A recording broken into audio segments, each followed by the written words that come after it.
भाइयों, आप सब जानते हैं कि जिस परिस्थिति में हम लोग इस समय सब लोग रह रहे हैं, भारत के लोग, लॉकडाउन, इस परिस्थिति का हमें लाभ उठाना है, ज्ञान लेना है। ज्ञान, कल भी मैंने कहा था कि पानी से पतला ज्ञान है, पाप भूमि से भी ज्यादा भारी, क्रोध अग्नि से तेज है, कायली काजल से ज्यादा कारी। तो दोस्तों, ज्ञान कि हिंदुस्तान में 200 से ज्यादा देश हैं, एक वेटिकन सिटी है, वो भी एक देश है, उसकी आबादी मात्र 1000 है, और उस 1000 में सारे के सारे पादरी हैं, उनके धर्म की सत्ता है, पोप वहां रहते हैं। और भारत में विभिन्न जातियों की सत्ता है, विभिन्न धर्मों की सत्ता है, जिसका मनाया अपने से बात चलाता है। अरे दोस्तों, भारत में सत्ता है अगर तो संविधान की सत्ता है, भारत में सत्ता है अगर तो पार्लियामेंट की सत्ता है, और पार्लियामेंट में जिसका बहुमत है, जिस पार्टी का, उसकी सत्ता है, और बहुमत पब्लिक देती है, जनता की सत्ता है। इसके बाद जिन लोगों ने वोट नहीं दिए, जो आज सत्तारूढ़ पार्टी है, उनकी भी सत्ता है। जब चुनाव हो गया और सरकार बन गई तो वो सरकार सबकी हो गई, कोई पक्षपातपूर्ण काम नहीं हो सकता है। तो जिनको ये लगता हो कि पक्षपातपूर्ण काम हुआ है, वो गलत सोचते हैं। इस देश के मुसलमान, उन लोगों ने किस परिस्थितियों में धर्म परिवर्तन किया है, किसी से छुपा नहीं है। उनसे जबरदस्ती धर्म परिवर्तन कराया गया, लालच देके कराया गया, लेकिन उन्होंने अगर इस्लाम धर्म ग्रहण कर लिया तो आज उनका स्वागत है। उनका धर्म नहीं बदलवाया जा रहा, ना बदलवाया जा सकता है, और ना उनको अलग किया जा सकता है। एक विभाजन हो चुका है 1947 में।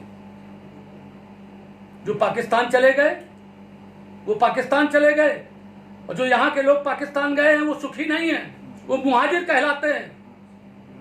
और जो यहां पर हैं वो मुसलमान, उनके साथ कोई पक्षपात नहीं होता, लेकिन वो अपने आप उनको राजनीतिक दल बरगलाते हैं। उनसे मेरा निवेदन है कि आप हमारे लोगों के बीच से हैं, आप पिछड़े वर्ग के लोगों के बीच से हैं, आप दलितों के बीच से हैं, आप सवर्णों के बीच से हैं, आप ब्राह्मणों के बीच से हैं, आप बनियों के बीच से हैं, आप ठाकुरों के बीच से हैं, आप कायस्थों के बीच से हैं, आप गडरियों के बीच से। आया था कि कारगिल के युद्ध में एक गडरिया ने सूचना दी थी, मुझे उत्सुकता हुई, लेकिन जब उसका चेहरा देखा, उसका नाम देखा, तो वो मुसलमान था। क्योंकि जो भेड़ें चराते हैं वो सब गडरिया कहलाते हैं, जो चरवाहे होते हैं गडरिया कहलाते हैं, वो पूरे विश्व में कहलाते हैं। इसलिए दोस्तों, मेरा निवेदन है आप सबसे कि भारत में, चूंकि मुझे एक चीज दिखाई दे रही है, आगे विश्व में जब हम लोग लीड करेंगे, तो जब तक हम सब एक नहीं होंगे तब तक हम चाइना से जीत नहीं सकते, तब पूरे विश्व में नहीं जीत सकते। और हमको मानवतावादी काम करना होगा, जो आज नरेंद्र मोदी ने दिखाया है। ऐसे समय पर जो अपनी दवाएं भिजवाई हैं, और उसके एवज में पाकिस्तान हमारे यहां कोरोना वायरस के मरीज भेज रहा है आतंकवादियों के रूप में, और हमारे यहाँ के लोग भी बरगलाए में आ रहे हैं, जमाती लोग, तबलीगी लोग। मैं उनसे कहना चाहता हूं दोस्तों कि आप ये मेरा वीडियो खूब ढंग से सुनें और विचार करें कि देश तुम्हारा है, तुम्हारे पूर्वजों का है, सारे संसाधन तुम्हारे हैं, तुम लोगों के बरगलाने में मत आना।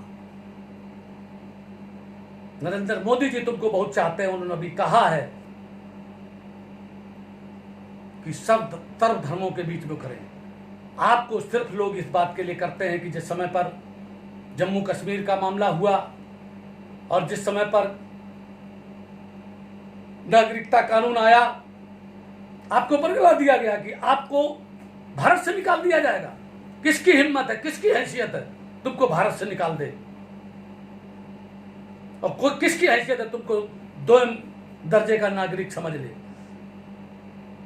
अरे ये पिछड़े वर्ग के लोग भी अपने आप को 2 दर्जे का नागरिक समझते हैं, और पिछड़े उससे ज्यादा समझते हैं।